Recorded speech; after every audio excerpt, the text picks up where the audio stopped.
On हो गया।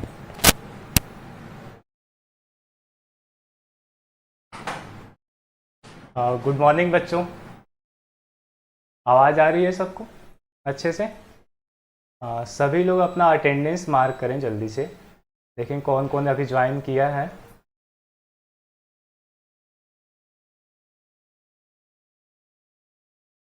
सभी लोग अपना अपना अटेंडेंस मार्क करें। मैसेज करो जल्दी से कि प्रेजेंट कौन कौन है।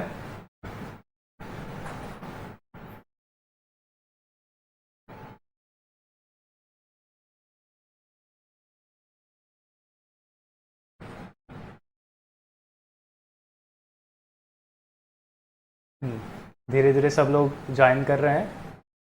ठीक है। सभी को गुड मॉर्निंग।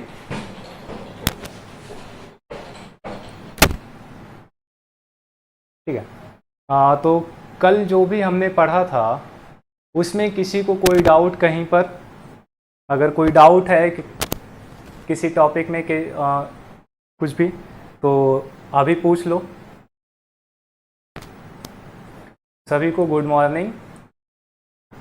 और अगर किसी को डाउट है कुछ तो अभी आप लोग पूछ लीजिए, फिर उसके बाद अपना नेक्स्ट टॉपिक कंटिन्यू करते हैं।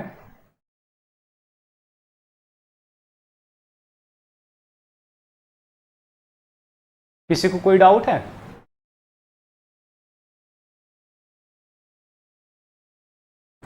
नहीं? ठीक है। तो कल हम लोग रो मैट्रिक्स पढ़ रहे थे कि रो मैट्रिक्स क्या होता है, तो आज वहीं से कंटिन्यू करेंगे। ठीक है। आगे का जो भी लेक्चर होगा टाइप्स ऑफ मैट्रिक्सेस में, जैसे रो मैट्रिक्स क्या होता है, फिर आगे और भी डिफरेंट टाइप के मैट्रिक्स हैं, वो सारी चीज़ें देखेंगे। तो एक बार जो रो मैट्रिक्स है उसको फिर से देख लेते हैं, रिवाइज कर लेते हैं कि क्या था। ठीक है। तो देखो, कल हमने पढ़ा था कि रो मैट्रिक्स क्या होता है।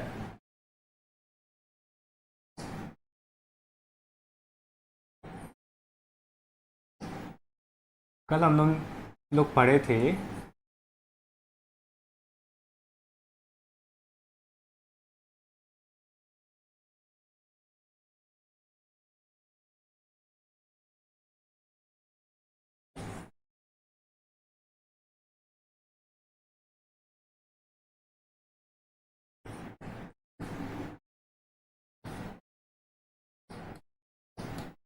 कल हम लोग ने पढ़ा था कि रो मैट्रिक्स क्या होता है। तो इसमें हमने देखा था कि एक ऐसा मैट्रिक्स जिसमें बस एक ही रो है, एक ऐसा मैट्रिक्स जिसमें नंबर ऑफ रो एक हो, उस टाइप के मैट्रिक्स को हम रो मैट्रिक्स बोलते हैं।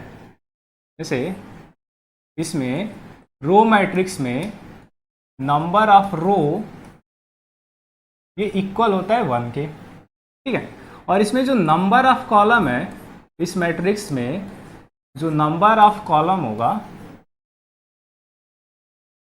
ये कुछ भी हो सकता है, कितने नंबर भी हो सकते हैं, कितने नंबर ऑफ कॉलम हो सकते हैं, एक कॉलम हो सकता है, दो कॉलम, तीन, चार, कितने भी हो सकते हैं। तो इसको मान लिया कि n नंबर ऑफ कॉलम है।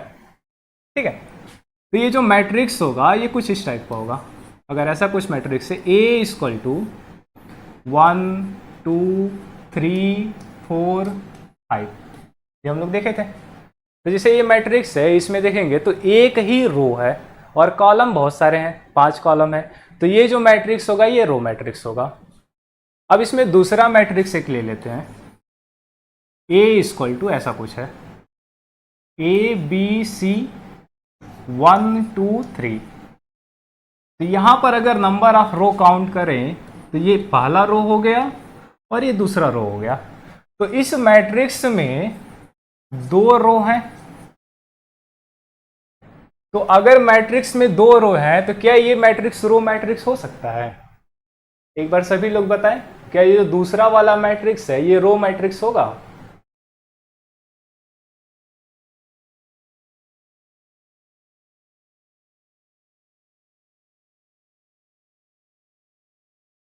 सभी लोग इसका रिप्लाई करें कि ये जो मैट्रिक्स है, दूसरा मैट्रिक्स हमने यहां पे लिखा हुआ है, क्या ये मैट्रिक्स रो मैट्रिक्स है?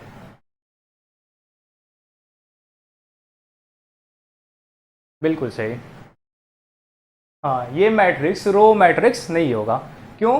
क्योंकि यहाँ पर 2 रो है और रो मैट्रिक्स में नंबर ऑफ रो 1 होना चाहिए। ठीक है, तो जो रो मैट्रिक्स होगा इसको इन जनरल हम ऐसे भी लिख सकते हैं। जैसे जो रो मैट्रिक्स होगा ए, ये कुछ इस टाइप का होगा, A11, A12, A13, A14। ठीक है, अगर ऐसे इस टाइप का मैट्रिक्स है तो ये अपना रो मैट्रिक्स हो जाएगा। तो अगर रो मैट्रिक्स को एक जनरल रिप्रेजेंटेशन लिखना हो, इसको जनरल तरीके से लिखना हो,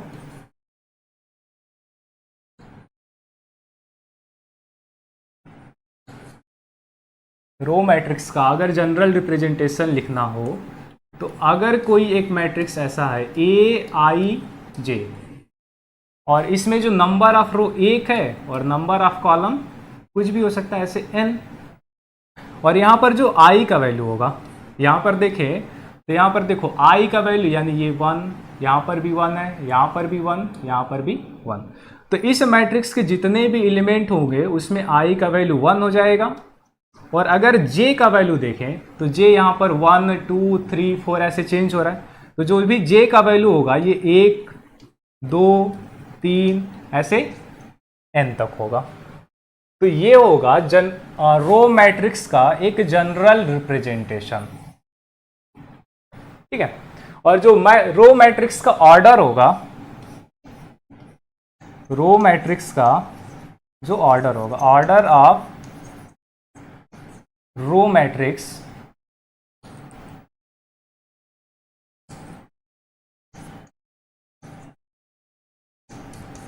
ये होगा 1/n। 1 हो गया नंबर ऑफ रो और n हो गया नंबर ऑफ कॉलम। तो रो मैट्रिक्स का जो ऑर्डर होगा ये होगा 1/n। ठीक है, यहां तक कोई डाउट किसी को कि रो मैट्रिक्स किसको बोलते हैं?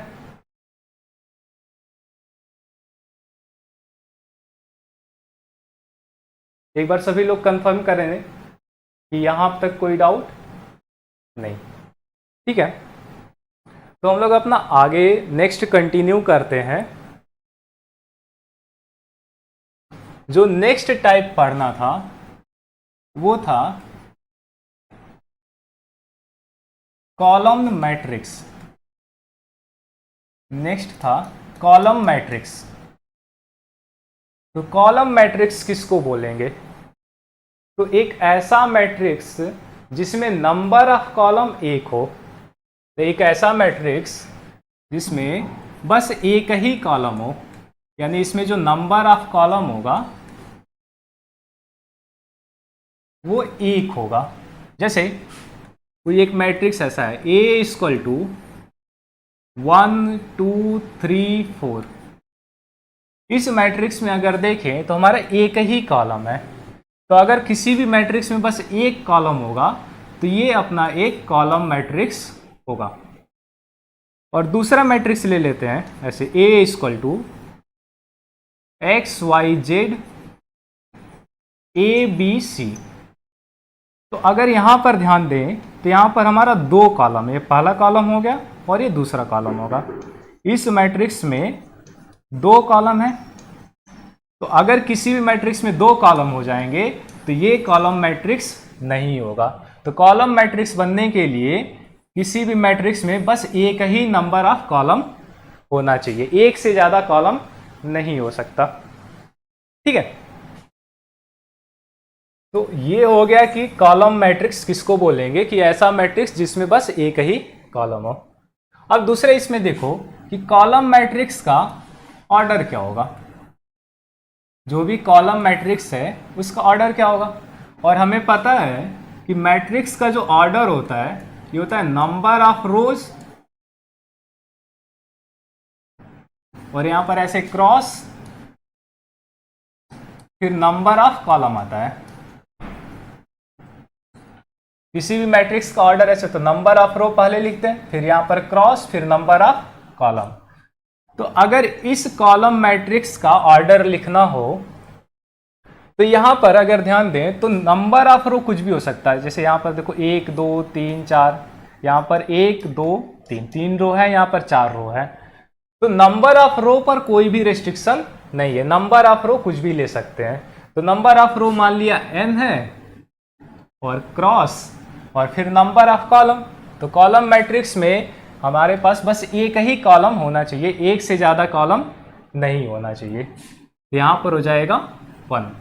तो कॉलम मैट्रिक्स का जो ऑर्डर होता है ये होता है n/1 फॉर्म का होता है। ठीक, अब कॉलम मैट्रिक्स को अगर जनरली रिप्रेजेंट करना हो, इसका जनरल रिप्रेजेंटेशन अगर करना हो तो कैसे होगा?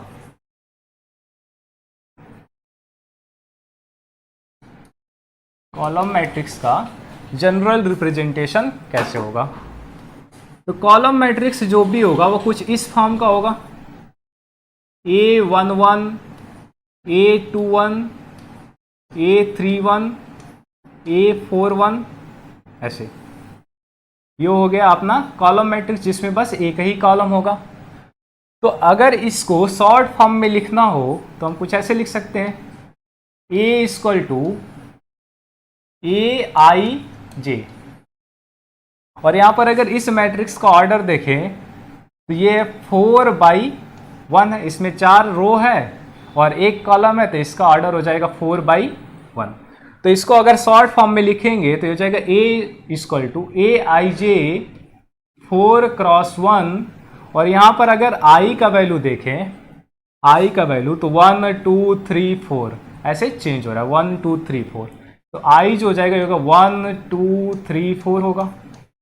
और जो J है इसका वैल्यू अगर ध्यान से देखें तो J का वैल्यू हर जगह सेम है, यहाँ पर भी 1, यहाँ पर भी 1, यहाँ भी 1, यहाँ पर भी 1। तो J = हर जगह 1 हो जाएगा। तो ये अगर कॉलम मैट्रिक्स ऐसे दिया है तो उसको शॉर्ट फॉर्म में ऐसे लिख सकते हैं, A = AIJ, ये इसका ऑर्डर और I और J का वैल्यू। तो कोई भी matrix A = AIJ m×n is column matrix.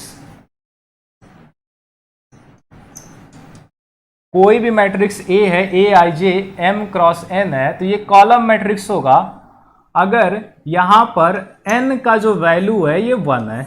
m का वैल्यू कुछ भी हो वो मैटर नहीं करता है, यहां पर n का वैल्यू 1 होना चाहिए। और यहां पर ध्यान से देखें तो जो I का वैल्यू होगा ये 1 2 3 से लेकर के ऐसे m तक जाएगा। और जो J का वैल्यू होगा, जो J का वैल्यू होगा ये हर जगह 1 होगा। जैसे इससे और इसको कंपेयर करके लिख सकते हैं। ठीक है, तो यहां तक किसी को डाउट कि कॉलम मैट्रिक्स किसको बोलते हैं? यहां तक सबको क्लियर है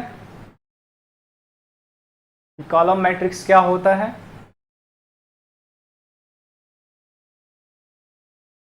एक बार सभी लोग कंफर्म कर दें। ठीक है, ठीक है। तो यहां तक अगर कोई डाउट नहीं है तो फिर उसके बाद अपना नेक्स्ट टाइप स्टार्ट करते हैं। नेक्स्ट टाइप देखते हैं। तो नेक्स्ट टाइप पढ़ना है कि नल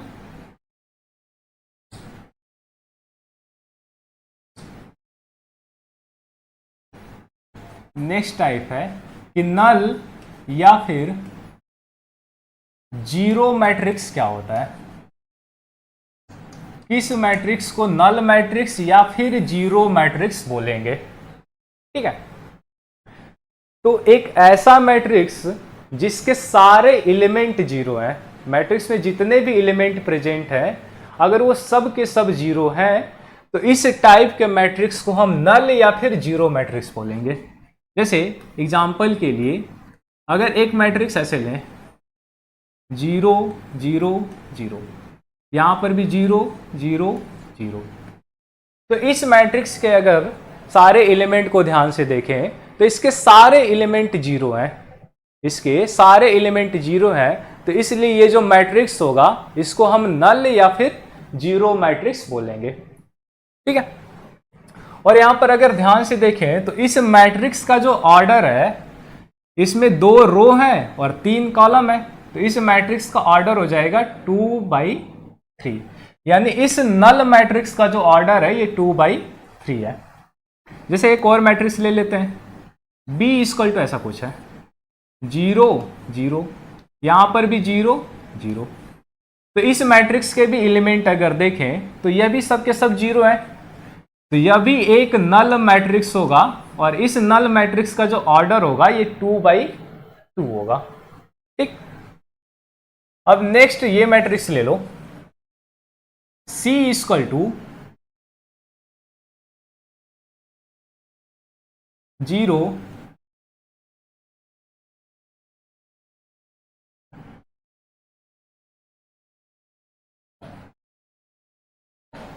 अब बताओ कि ये जो मैट्रिक्स है ये नल मैट्रिक्स होगा कि नहीं होगा। सभी लोग बताएं कि ये जो मैट्रिक्स हमने अभी लिखा है ये मैट्रिक्स नल मैट्रिक्स है या फिर नहीं है।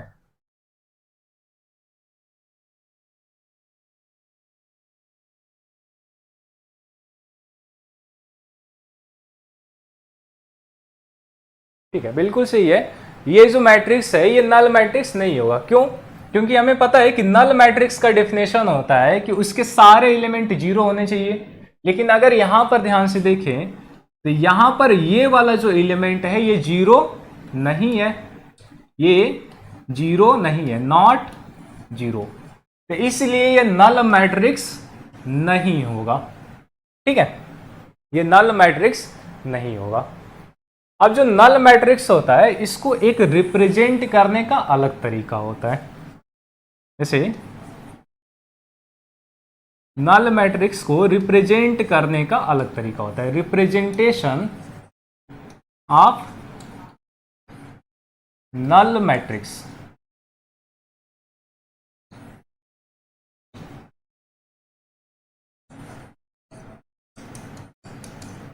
जो भी नल मैट्रिक्स होता है उसको रिप्रेजेंट करने का एक अलग तरीका होता है।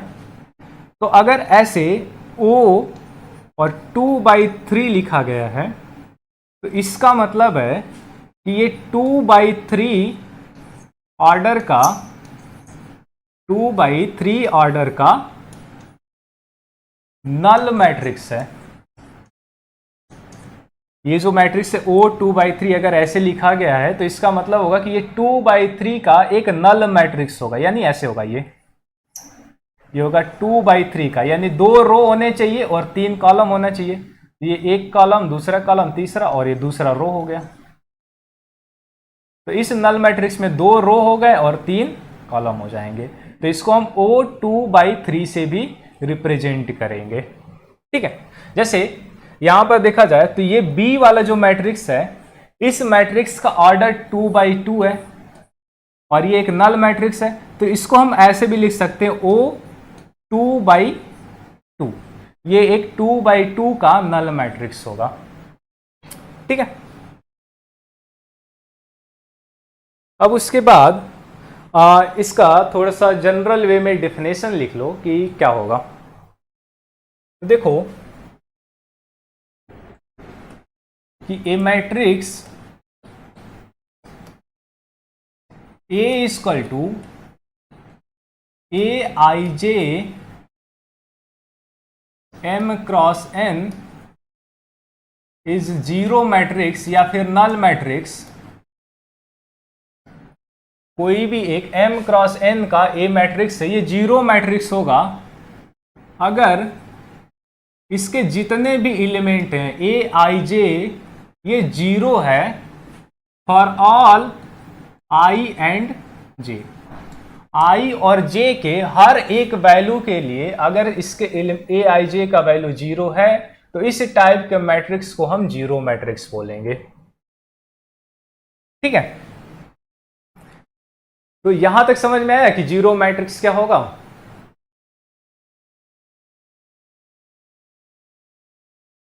यहां तक कोई डाउट किसी को? ठीक है, तो इस पे एक क्वेश्चन थोड़ा सा ट्राई करो। मान लो अगर ऐसा क्वेश्चन दे दिया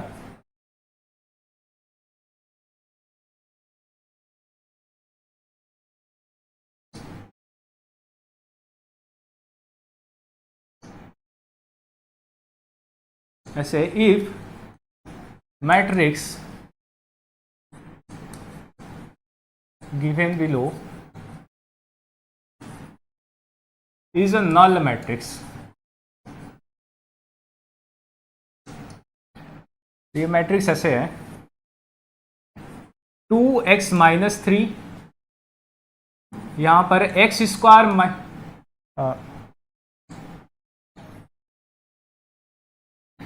2x माइनस 3 और यहां पर हो गया u स्क्वायर माइनस में 5u प्लस 6,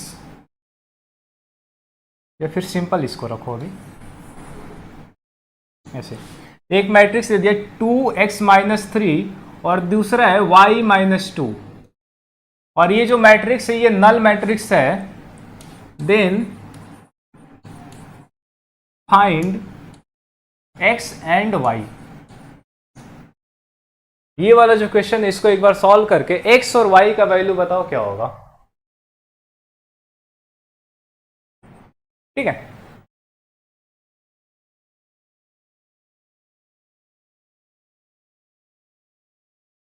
सभी लोग अपना आंसर टाइप करें कि x और y का वैल्यू क्या आएगा।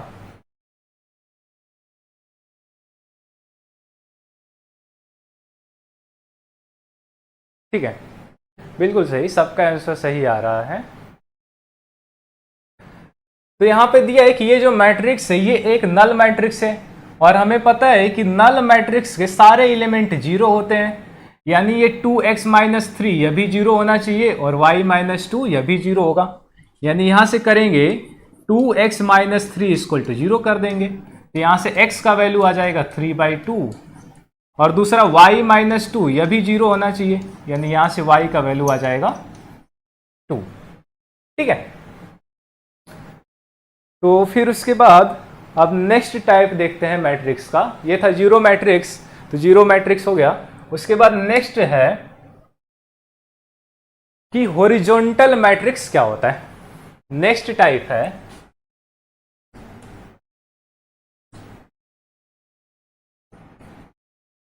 Horizontal matrix. तो इसको ऐसे समझो, जैसे एक मैट्रिक्स ऐसे दे दिया A इक्वल टू 1 2 3 4 5 6 7 8। तो अगर इसको ध्यान से देखें तो इस मैट्रिक्स में ये जो मैट्रिक्स है ये ऐसा लग रहा है कि इसको हॉरिजॉन्टली ऐसे एक्सटेंड कर दिया गया है। इस मैट्रिक्स को ऐसे हॉरिजॉन्टली एक्सटेंड कर दिया गया है। या फिर जैसे दूसरा मैट्रिक्स B है, ऐसा कुछ A B C D E F और G H I J K L। इस मैट्रिक्स को भी अगर देखें तो इसको लग रहा है कि ऐसे हॉरिजॉन्टली एक्सटेंड किया गया है। तो इस टाइप का जो भी मैट्रिक्स होगा ये हॉरिजॉन्टल मैट्रिक्स कहलाता है। इस टाइप का जो भी मैट्रिक्स होगा उसको हॉरिजॉन्टल मैट्रिक्स बोलेंगे। ये ऐसे हॉरिजॉन्टली एक्सटेंड किया जाता है। तो अगर यहां पर ये जो पहला वाला मैट्रिक्स है, इस मैट्रिक्स का अगर ऑर्डर देखें तो इसमें 2 रो है और 4 कॉलम है, तो इसका ऑर्डर हो जाएगा 2/4। और यहां पर ये जो दूसरा वाला मैट्रिक्स है, इस मैट्रिक्स का अगर ऑर्डर देखें तो इसमें 2 रो है और 6 कॉलम है, तो इस मैट्रिक्स का ऑर्डर हो जाएगा 2/6। तो अगर हॉरिजॉन्टल इस दोनों मैट्रिक्स में देखें तो इसमें जो नंबर ऑफ रो है ये नंबर ऑफ कॉलम से हमेशा कम है। ये जो नंबर ऑफ रो है ये नंबर ऑफ कॉलम से कम है, दोनों में देखो। तो अगर नंबर ऑफ रो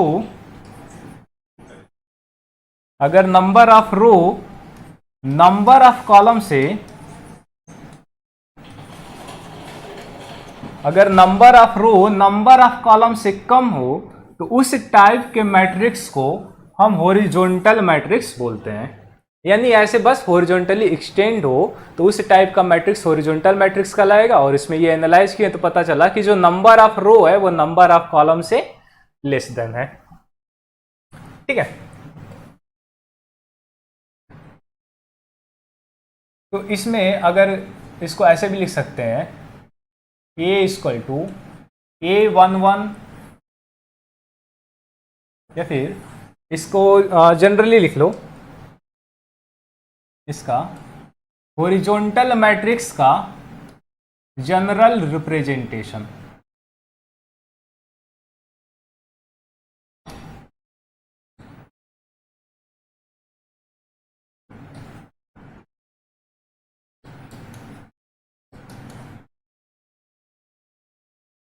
इसमें क्या होगा, कोई भी matrix A equal to A आई जे, और मान लेते हैं इस मैट्रिक्स का ऑर्डर m/n है, तो एक मैट्रिक्स से A equal to A I J m/n, ये एक हॉरिजॉन्टल मैट्रिक्स होगा,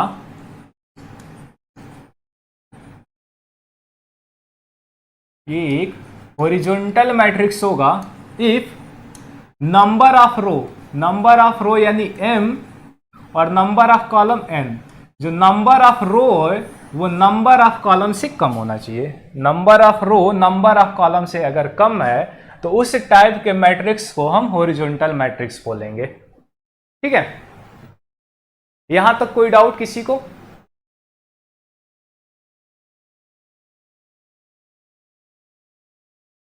यहां तक अगर किसी को कोई डाउट नहीं है तो फिर आगे कंटिन्यू करते हैं।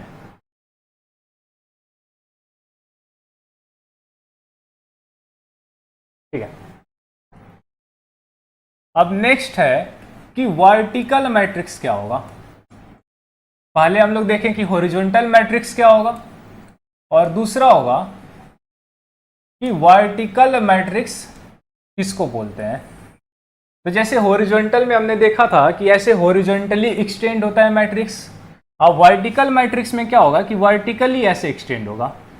जैसे कोई एक मैट्रिक्स ए है वो ऐसे कुछ होगा, वर्टिकली ऐसे एक्सटेंड होगा, 1 2 3 4 5 6, यानी ऐसे वर्टिकली एक्सटेंड होगा। तो इस टाइप के मैट्रिक्स को वर्टिकल मैट्रिक्स बोलेंगे। जैसे दूसरा मैट्रिक्स ले लो, B equal to 1 2 3 4 A B C D, और इसको और यहां पर इंक्रीज कर लो X Y। तो इस मैट्रिक्स को भी अगर ध्यान से देखें तो यह भी ऐसे लग रहा है कि इसको ऐसे वर्टिकली एक्सटेंड कर दिया गया है। तो इस टाइप के जो मैट्रिक्स होते हैं इसको हम वर्टिकल मैट्रिक्स बोलते हैं। तो इसमें ये जो पहला वाला मैट्रिक्स है इसका अगर ऑर्डर देखें तो इसमें 3 रो है और 2 कॉलम है, तो इसका ऑर्डर हो जाएगा 3/2। और ये जो दूसरा वाला मैट्रिक्स है अगर इसका ऑर्डर लिखें तो इसमें टोटल 5 रो है और 2 कॉलम है, तो इसका ऑर्डर हो जाएगा 5/2। तो अगर इस मैट्रिक्स में ध्यान से देखें तो जो नंबर ऑफ रो है वो नंबर ऑफ कॉलम से ज्यादा है। जो नंबर ऑफ रो है वो नंबर ऑफ कॉलम से ज्यादा है।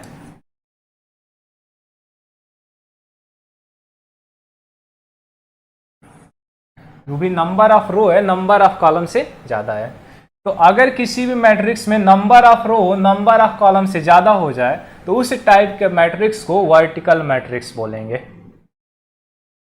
और इस मैट्रिक्स का भी जनरल रिप्रेजेंटेशन देखो कि इसको जनरली कैसे लिखेंगे या फिर डिफाइन कैसे करेंगे। तो कोई भी matrix A equal to A आई जे, और इस मैट्रिक्स का ऑर्डर अगर m/n है, इसको हम वर्टिकल मैट्रिक्स बोलेंगे।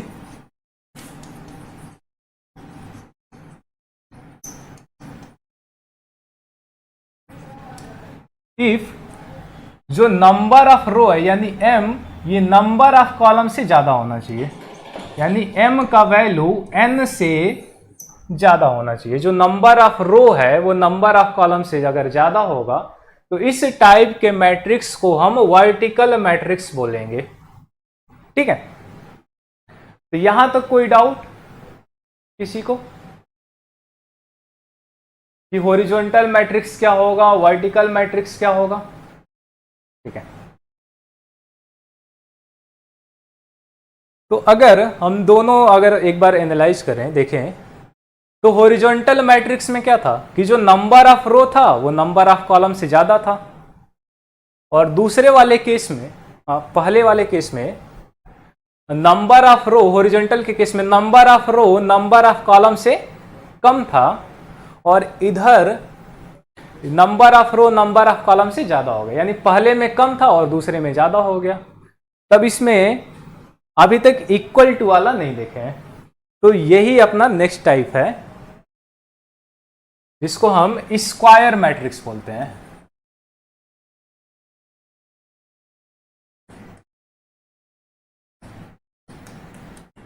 स्क्वायर मैट्रिक्स तो एक ऐसा मैट्रिक्स जिसमें जो नंबर ऑफ रो है वो नंबर ऑफ कॉलम के इक्वल हो जाए। स्क्वायर मैट्रिक्स ऐसा मैट्रिक्स जिसमें नंबर ऑफ रो जो है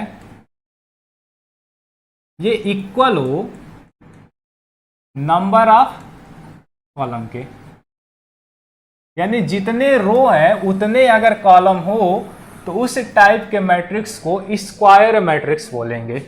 जैसे एक मैट्रिक्स A इक्वल टू ऐसे 1 2 3 4, तो अगर इस मैट्रिक्स में देखें तो इसमें 2 रो है और 2 कॉलम है, तो इस मैट्रिक्स में number of row number of column के इक्वल है, तो ये मैट्रिक्स स्क्वायर मैट्रिक्स होगा।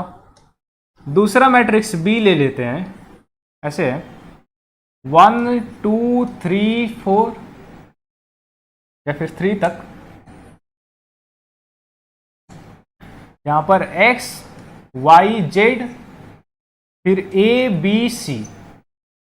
तो अगर इस मैट्रिक्स का ऑर्डर देखें तो इसमें भी 3 रो हैं और 3 कॉलम है, तो इस मैट्रिक्स में भी number of row number of column के इक्वल है, तो यह भी एक स्क्वायर मैट्रिक्स होगा। अब इनमें से बताओ ये A कि कौन सा हॉरिजॉन्टल है, कौन सा वर्टिकल है, कौन सा स्क्वायर है। मान लेते A है,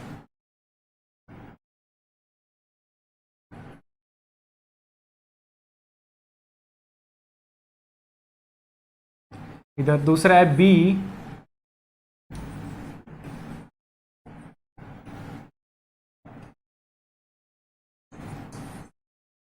C है 1,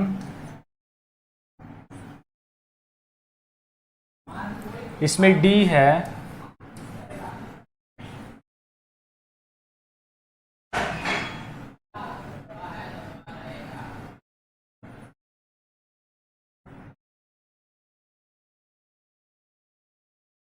और E मैट्रिक्स हो गया।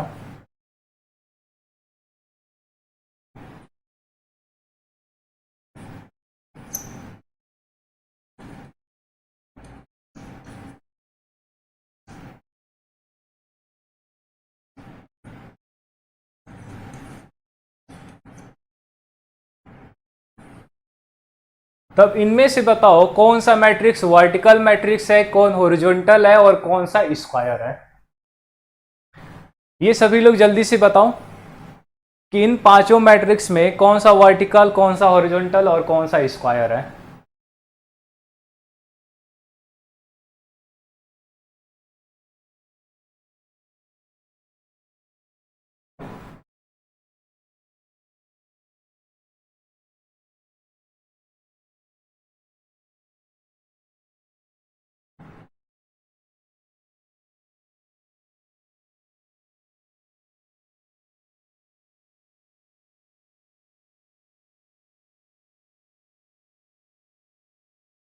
ठीक है, देखो सभी लोगों का आंसर सही है।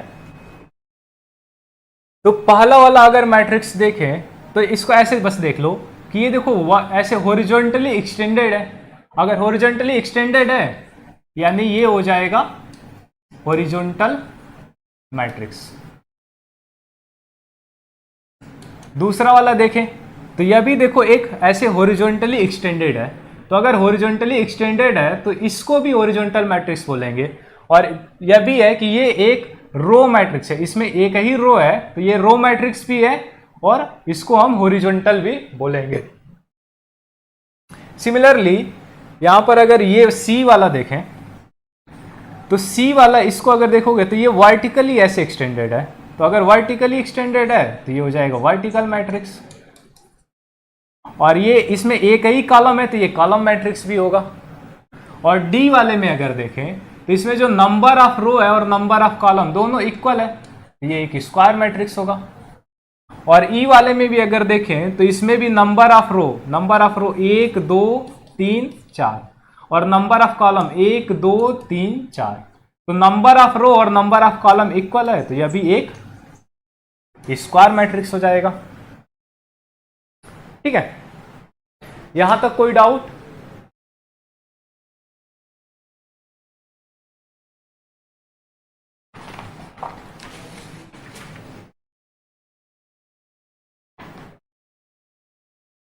यहां तक किसी को कोई डाउट?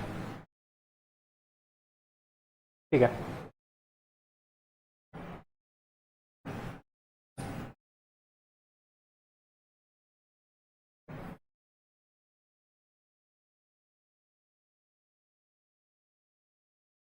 तो अगर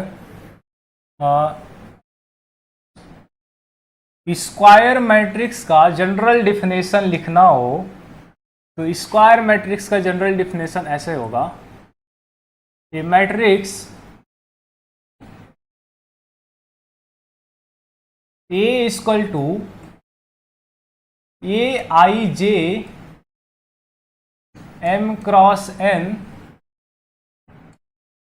इज स्क्वायर मैट्रिक्स, ये एक स्क्वायर मैट्रिक्स होगा इफ जो नंबर ऑफ रो यानी m ये इक्वल है n के, m जो होगा ये n के इक्वल हो जाएगा। और अगर m n के इक्वल है तो a को हम ऐसे भी लिख सकते हैं, a इक्वल टू ए आई जे और m की जगह n कर दो n क्रॉस n, यानी जो ऑर्डर होगा इसमें n और n दोनों ऐसे सेम होगा। ये number of row number of column दोनों अगर सेम है तो इस टाइप का मैट्रिक्स एक स्क्वायर मैट्रिक्स होगा। ठीक है, और यहां पर i और j का वैल्यू लिखें तो i जो होगा ये 1 2 3 से लेकर के n तक, और जो j होगा यह भी 1 2 3 ऐसे n तक जाएगा। तो ये हो जाएगा स्क्वायर मैट्रिक्स का एक जनरल डिफिनेशन। अब इसमें नेक्स्ट है कि स्क्वायर मैट्रिक्स के केस में ही, अभी स्क्वायर मैट्रिक्स में ही पढ़ेंगे कि कंजुगेट एलिमेंट्स क्या होंगे। कंजुगेट एलिमेंट्स किसको बोलेंगे? स्क्वायर मैट्रिक्स में ही कंजुगेट एलिमेंट्स क्या होगा? तो जैसे कोई एक मैट्रिक्स ऐसे ले लिया, A equal to A11 A12 A13 A21 A22 A23 और यहां पर A31 A32 A33।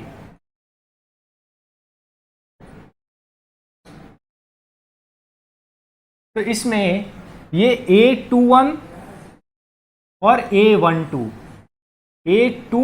और ये 12 ये एक दूसरे के कंजुगेट होंगे।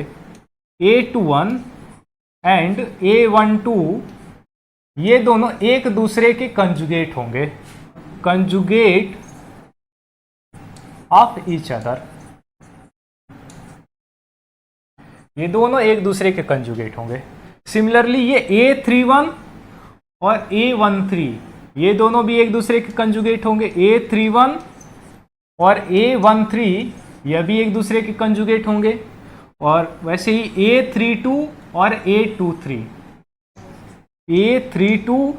और A23 यह भी एक दूसरे के कंजुगेट होंगे। यानी यहां पर ये जो 2 1 और ये 1 2 ये दोनों एक्सचेंज हो जा रहा है। तो ये सब के सारे एलिमेंट उस मैट्रिक्स के एक दूसरे के कंजुगेट एलिमेंट कहलाते हैं। ठीक है, तो कंजुगेट एलिमेंट का अगर इसको जनरली लिखा जाए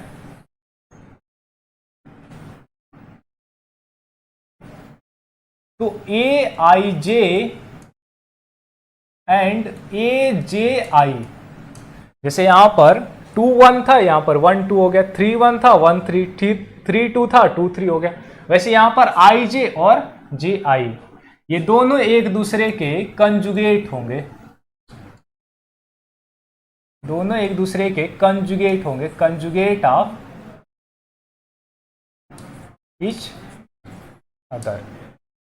ए आई जे और ए जे आई इन दोनों को एक दूसरे का कंजुगेट बोलते हैं। ठीक है, यहां तक कोई डाउट किसी को?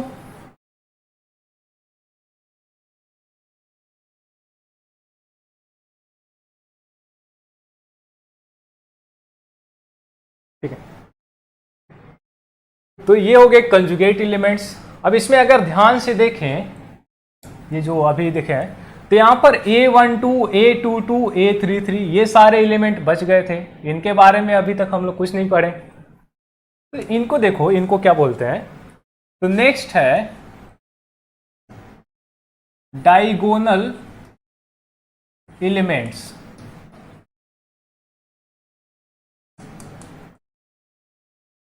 नेक्स्ट है डायगोनल एलिमेंट्स। तो यहां पर A इक्वल टू ऐसे A11, A12, A13,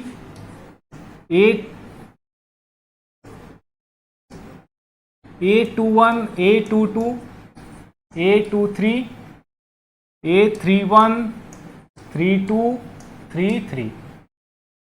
तो इसमें ये जो A11 हो गया, A22 हो गया, A33, यानी अगर 1 और 1 दोनों सेम है, 2 2 सेम है, 3 और 3 सेम है, तो ये इनको हम डायगोनल एलिमेंट्स बोलते हैं। A11 हो गया, A22, A33 ये तीनों डायगोनल एलिमेंट्स होंगे, ये तीनों डायगोनल एलिमेंट्स होंगे। और ये इसको अगर ध्यान से देखो तो ये इस लाइन के ऐसे अलोंग लाई कर रहे हैं, सब के सब ऐसे एक लाइन पर लाई कर रहे हैं। तो इस लाइन को हम डायगोनल लाइन या फिर लीडिंग डायगोनल बोलते हैं। इसको हम, ये जो लाइन है इसको हम प्रिंसिपल डायगोनल या फिर लीडिंग डायगोनल बोलते हैं। जैसे इसका अगर डिफिनेशन लिखो तो ऐसे line along which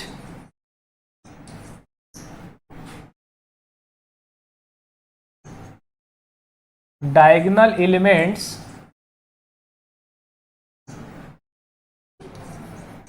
lie is called, उस लाइन को हम प्रिंसिपल डायगोनल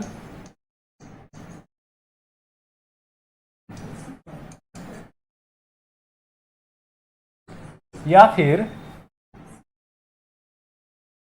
लीडिंग डायगोनल बोलते हैं। जिस लाइन के अलोंग ये डायगोनल एलिमेंट लाई कर रहे हैं उसको हम प्रिंसिपल डायगोनल या फिर लीडिंग डायगोनल ऐसे बोलते हैं। ठीक है, और जहां पर ये i और j का वैल्यू सेम हो वो सब के सब डायगोनल एलिमेंट होंगे। तो अगर डायगोनल एलिमेंट का ध्यान से देखें तो किसी भी मैट्रिक्स में A11, A22, A33 ऐसे ही ANN, यानी ये दोनों सेम है, 1 1 2 2 3 3, ये सब के सब डायगोनल एलिमेंट्स होते हैं।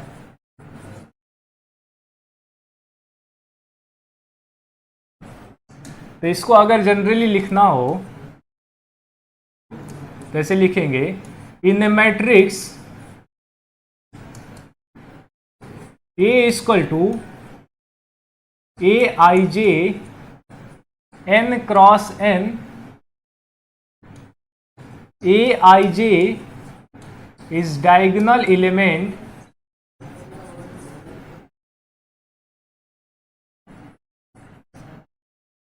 अगर उसमें i और j दोनों एक दूसरे के इक्वल है। i और j अगर एक दूसरे के इक्वल है, i और j अगर एक दूसरे के इक्वल है तो वो सारे एलिमेंट को डायगोनल एलिमेंट बोलेंगे। ठीक है, यहां तक कोई डाउट किसी को?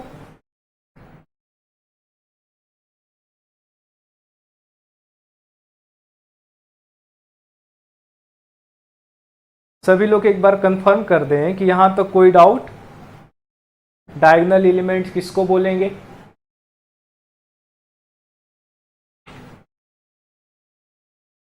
ठीक है,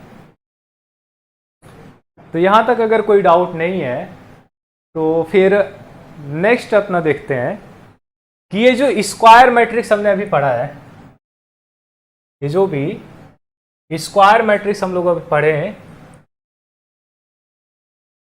अब ये स्क्वायर मैट्रिक्स का टाइप पढ़ते हैं। अभी तक हम लोग मैट्रिक्स का टाइप पढ़ रहे थे, अब नेक्स्ट इस स्क्वायर मैट्रिक्स का टाइप पढ़ना है।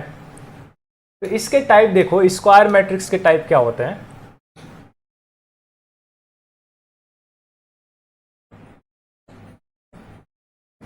Types of square matrix. तो जो स्क्वायर मैट्रिक्स है इसके दो टाइप हैं, मतलब ये स्पेशल केसेस होते हैं इसके। एक होता है ट्रायंगुलर मैट्रिक्स। स्क्वायर मैट्रिक्स के दो टाइप, पहला हो गया ट्रायंगुलर मैट्रिक्स और दूसरा होता है डायगोनल मैट्रिक्स। जो स्क्वायर मैट्रिक्स है ये दो टाइप का होता है, एक होता है ट्रायंगुलर और दूसरा होता है ऐसे डायगोनल मैट्रिक्स। तो इसमें पहले ट्रायंगुलर मैट्रिक्स क्या होता है उसको समझते हैं।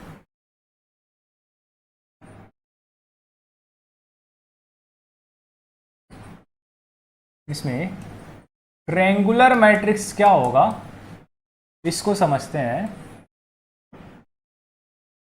तो ट्रायंगुलर मैट्रिक्स में क्या होगा कि जो अभी हम लोगों ने ये डायगोनल लाइन देखा था, ये प्रिंसिपल डायगोनल, ये जो भी हमने ये प्रिंसिपल डायगोनल या फिर इसको डायगोनल बोलते हैं, ये देखे हैं क्या होगा कि इसके या तो ऊपर वाले ये सारे एलिमेंट या फिर इसके नीचे वाले सारे एलिमेंट अगर ये जीरो हो, ऐसा कुछ है, एक मैट्रिक्स 1 0 0 2 1 0 3 2 4। तो यहां पर अगर ध्यान से देखें,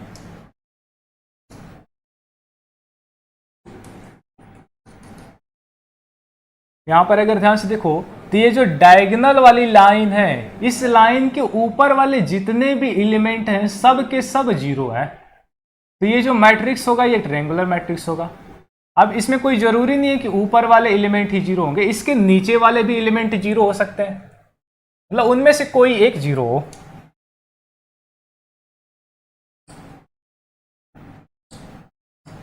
जैसे अगर ऐसा कुछ मैट्रिक्स है 1 2 3 0 4 5 0 0 6, तो अगर यहां पर भी ध्यान से देखें तो ये जो डायगोनल वाली लाइन है, इस डायगोनल वाली लाइन के नीचे जितने एलिमेंट हैं वो सब के सब जीरो हैं। तो इस मैट्रिक्स को भी ट्रायंगुलर मैट्रिक्स बोलेंगे, यानी डायगोनल लाइन के ऊपर या फिर डायगोनल लाइन के नीचे इसके ये सारे एलिमेंट अगर जीरो हो तो उस टाइप के मैट्रिक्स को ट्रायंगुलर मैट्रिक्स बोलते हैं। मतलब इसको अगर लिखेंगे तो ऐसे लिखोगे कि all elements above or below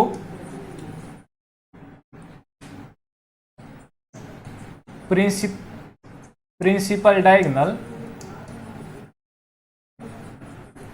मतलब सारे एलिमेंट जो कि प्रिंसिपल डायगोनल के या तो ऊपर है या फिर नीचे है वो सब के सब जीरो होने चाहिए,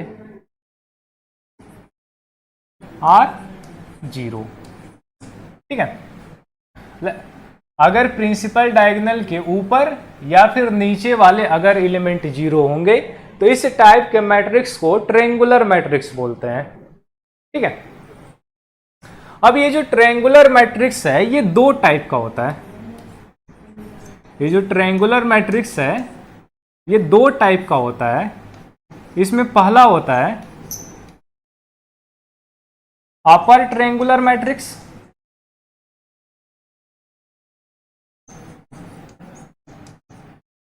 और दूसरा होता है लोअर ट्रायंगुलर मैट्रिक्स।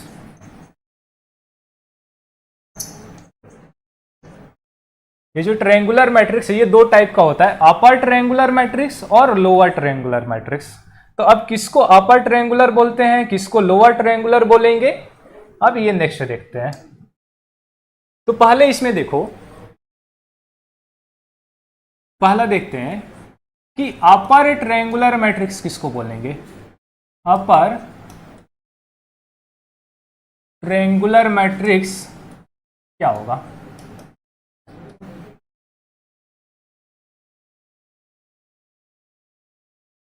तो अपर यहां पर जो ट्रायंगुलर मैट्रिक्स हमने देखा था उसमें दो चीजें थी, या तो ये प्रिंसिपल डायगोनल के ऊपर वाले एलिमेंट सब जीरो होंगे या फिर प्रिंसिपल डायगोनल के नीचे वाले सारे एलिमेंट जीरो होंगे। तो अपर ट्रायंगुलर मैट्रिक्स में क्या होगा, अपर में यहां पर ध्यान देना, अगर अपर लिखा हुआ है यानी प्रिंसिपल डायगोनल के नीचे वाले सारे एलिमेंट जीरो होंगे। ऐसे 1 2 3 0 4 5 0 0 6, यानी ये जो प्रिंसिपल डायगोनल है इस प्रिंसिपल डायगोनल के नीचे वाले सारे जीरो होंगे। अपर का मतलब है कि ये नीचे वाले, अपोजिट हो जाता है, यहां पर अपर लिखा है यानी नीचे वाले सारे जीरो लेने हैं। तो अगर प्रिंसिपल डायगोनल के नीचे वाले सारे एलिमेंट जीरो होंगे तो इस टाइप के मैट्रिक्स को अपर ट्रायंगुलर मैट्रिक्स बोलेंगे। ठीक, ये मैट्रिक्स एक अपर ट्रायंगुलर होगा। सिमिलरली दूसरा मैट्रिक्स देखो, ऐसे 1 2 0 4, इसमें भी अगर ध्यान से देखो तो ये जो प्रिंसिपल डायगोनल है इस प्रिंसिपल डायगोनल के नीचे वाले जो एलिमेंट है ये जीरो है, जितने भी एलिमेंट है सबके सब जीरो है। यहां पर एक ही एलिमेंट है तो वो जीरो है, तो ये भी मैट्रिक्स एक अपर ट्रायंगुलर मैट्रिक्स होगा। या फिर एक और मैट्रिक्स लेते हैं, ऐसे 1 2 3 4 0 5 6 7 0 0 8 9 0 0 0 10। तो इस मैट्रिक्स का अगर डायगोनल एलिमेंट्स देखें तो ये हो जाएगा इस मैट्रिक्स का प्रिंसिपल डायगोनल, और इस प्रिंसिपल डायगोनल के नीचे वाले जितने भी एलिमेंट हैं ये सब के सब, ये नीचे वाले जो भी एलिमेंट हैं ये सब के सब जीरो हैं। तो ये एक अपर ट्रायंगुलर मैट्रिक्स होगा। अपर यानी डायगोनल के नीचे वाले सारे एलिमेंट जीरो होंगे। तो अगर इसको ऐसे देखा जाए, जनरली अगर लिखा जाए तो मान लेते हैं कोई एक मैट्रिक्स ए है और ये ऐसे है A11 A12 A13 A21 A22 A23, यहां पर है A31 A32 A33। तो ये जो मैट्रिक्स है ये एक अपर ट्रायंगुलर मैट्रिक्स होगा। और अपर ट्रायंगुलर मैट्रिक्स कब होगा, जब इस प्रिंसिपल डायगोनल के नीचे वाले सारे एलिमेंट जीरो होंगे, यानी A21 A31 और A32 ये जीरो होने चाहिए, यानी A21 A31 और A32 ये जीरो होना चाहिए। तो अगर ये जीरो है तो ये एक अपर ट्रायंगुलर मैट्रिक्स होगा। अब यहां पर अगर ध्यान से देखें तो यहां पर जो भी जितने भी एलिमेंट हैं यहां पर ये वाला जो वैल्यू आई वाला ये जे से बड़ा है, यहां पर भी आई जो है वो जे से बड़ा है, यहां पर भी जो आई है वो जे से बड़ा है। ठीक है, तो अगर आई का वैल्यू जे से बड़ा हो जाए तो ये सारे एलिमेंट जीरो होने चाहिए। तो अगर इसको इन जनरली लिखा जाए तो कोई भी मैट्रिक्स अगर अपर ट्रायंगुलर का जनरल डिफिनेशन लिखा जाए तो a matrix A equal to A I J m by n, ये एक स्क्वायर मैट्रिक्स होता है, जितने भी अब पढ़ेंगे सब के सब स्क्वायर मैट्रिक्स होंगे, तो स्क्वायर मैट्रिक्स का ऑर्डर m बाई n ऐसे लेंगे, number of row number of column के इक्वल होगा। तो A equal to A I J m by m is upper triangular matrix, ये एक अपर ट्रायंगुलर मैट्रिक्स होगा इफ ए आई जे ये zero है। कब जीरो होगा? जब आई का वैल्यू जे से बड़ा है, आई का वैल्यू जे से बड़ा, आई का वैल्यू जे से बड़ा, आई का वैल्यू जे से बड़ा। जब आई का वैल्यू जे से बड़ा है, यानी ये जो है आई ये जे से अगर बड़ा है, तो ये एलिमेंट सब जीरो हो जाए, तो इस टाइप के मैट्रिक्स को अपर ट्रायंगुलर मैट्रिक्स बोलेंगे। ठीक है, तो यहां तक कोई डाउट किसी को कि अपर ट्रायंगुलर मैट्रिक्स क्या होगा?